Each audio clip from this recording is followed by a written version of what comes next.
Eleanor Roosevelt once said, "You gain strength, courage, and confidence by every experience in which you really stop to look fear in the face." These words, spoken by a woman who was not just the longest-serving First Lady of the United States, but also a humanitarian, diplomat, and activist, carry a profound wisdom. They reflect a belief deeply etched in Eleanor Roosevelt's life philosophy, that of the transformative power of confronting our fears. To understand the depth of this statement, we must first delve into the context. Eleanor Roosevelt lived in an era of great turbulence. The world was grappling with wars, economic depression, and societal upheaval. Amidst all this, she found her strength, her courage, and her confidence. And she found them not in the tranquil moments of peace, but in the tumultuous experiences that forced her to confront her fears. But what does it mean to look fear in the face? It means to acknowledge our fears, to confront them instead of running away. It means to stand tall in the face of adversity and to refuse to be cowed. It is in these defining moments that we discover our strength, our courage, and our confidence. Eleanor Roosevelt believed that it is these experiences, these confrontations with our fears, that transform us. They make us stronger, more courageous, and more confident. They shape us into the people we are meant to be. And it's in these moments of transformation that we find our true selves. The wisdom of Eleanor Roosevelt's words is timeless. They remind us that every challenge we face, every fear we confront, is an opportunity to grow, to learn, and to become stronger. So when you find yourself in the face of adversity, remember these words. Remember that it's not the absence of fear that defines courage, but the decision to confront it. Remember that every challenge, every adversity, is your opportunity to grow stronger, more confident, and more courageous. So in the face of adversity, remember Eleanor's words and know that every challenge only makes you stronger. Roosevelt believed in the power of dreams. She said, "The future belongs to those who believe in the beauty of their dreams." Dreams. They are the silent whispers of our hearts, the gentle nudges of our souls. They are the seeds of possibilities, the blueprints of our potential. Eleanor Roosevelt, a woman of wisdom and grace, recognized this. She understood that dreams are not merely idle fantasies, but the birthing place of our future. Imagine a world without dreamers. It would be a world without inventors, without innovators, without pioneers. A world devoid of the wonders we now enjoy, from the simplest conveniences to the most groundbreaking discoveries. Each one a testament to the power of dreams. Roosevelt recognized that the future is not determined by the circumstances of the present, but by the dreams of those who dare to look beyond. She knew that each of us has the capacity to shape our own destiny, to mold our own future. To her, the beauty of dreams was not in their grandeur, but in their potential to inspire, to motivate, to drive us forward. She saw dreams as the fuel that propels us towards our goals, the compass that guides us on our journey. Dreams, she believed, are the sparks that ignite the fires of ambition, the catalysts that spur us into action. They are the stepping stones that lead us towards our destiny.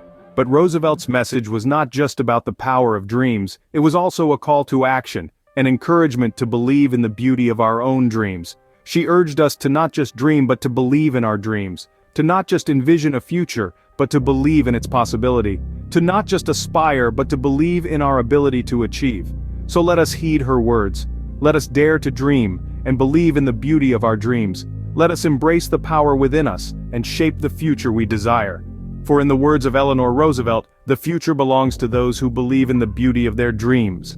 So keep dreaming and believing, because the future is yours to shape. On happiness, Roosevelt had a clear perspective. She said, "Happiness is not a goal, it's a byproduct of a life well lived." Now let's take a moment to really digest these words. Happiness, according to Roosevelt, isn't a destination to arrive at but a natural outcome of a life lived with purpose and fulfillment. It's not a prize to be won or a state to be achieved. It's something that comes naturally when we're living our lives to the fullest, when we're true to ourselves and our values. Roosevelt's perception of a life well lived was one that was full of purpose and passion. She believed that each of us has a unique role to play in this world, and it's only by embracing this role, by living our truth, that we can experience the genuine happiness that comes from within. She saw happiness as a journey, not a destination. It's not about striving to be happy every single moment, but about finding joy in the journey itself. It's about embracing the ups and downs, the victories and the challenges, and finding fulfillment in the process. It's about living each day with intention, with purpose, with passion. Roosevelt's philosophy also highlights the importance of authenticity in our pursuit of happiness. She believed that we can't truly be happy if we're living our lives according to someone else's script. We need to be true to ourselves, to our own dreams and aspirations, in order to experience the deep, lasting happiness that comes from living a life that's in alignment with our true selves. So what does this mean for us? It means that we shouldn't be chasing happiness as if it's a goal to be achieved. Instead, we should focus on living our lives with purpose, with passion, with authenticity. We should strive to live a life that's true to who we are, to our own unique values and aspirations. And when we do this, when we live a life that's in alignment with our true selves, happiness will naturally follow. It won't be something we have to chase or strive for. It will simply be a byproduct of a life well lived. Remember, happiness will naturally follow when you live a life true to yourself. Roosevelt understood the necessity of change. She said, "It is better to light a candle than curse the darkness." Eleanor Roosevelt, a beacon of hope in tumultuous times, was no stranger to the darkness. She lived through the Great Depression, World War II, and the Civil Rights Movement. Yet she did not merely endure these challenges, she used them as fuel to ignite change. This quote, this beautiful philosophy of hers, is a testament to her unwavering optimism and her absolute belief in the power of action. You see, Roosevelt didn't believe in wallowing in despair or resigning oneself to adversity. She saw darkness not as an insurmountable obstacle, but a call to action, an invitation to bring light, to bring change. When she said, "It is better to light a candle than curse the darkness," she was not just talking about literal darkness, but about the shadows of injustice, inequality, and despair that can sometimes cloud our world. Instead of complaining about the darkness, she encouraged us to light a candle.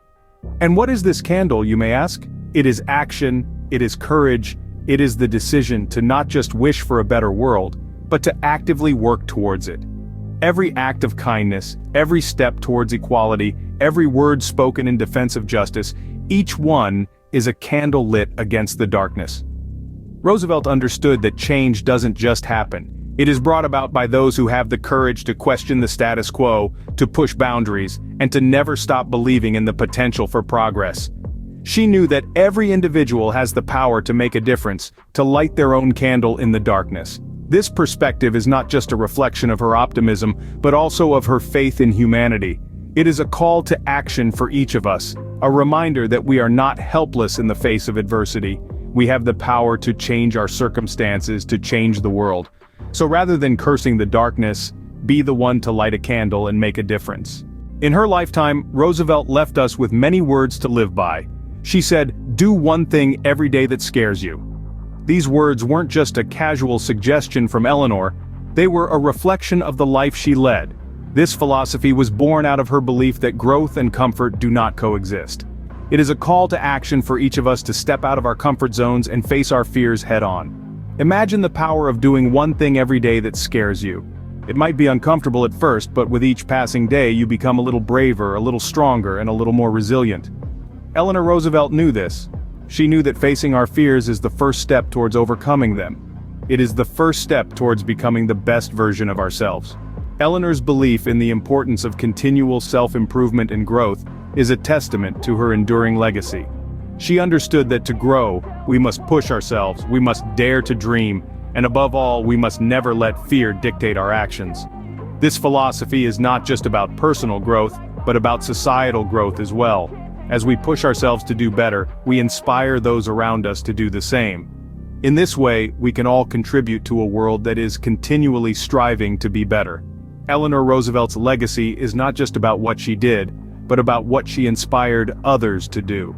She was a woman of action, a woman of courage, and a woman who believed in the power of dreams. She taught us that happiness is not a destination, but a journey that requires courage, change, and most importantly, the ability to face our fears. So, as we remember Eleanor Roosevelt, challenge yourself daily and live a life filled with courage, dreams, happiness, and change.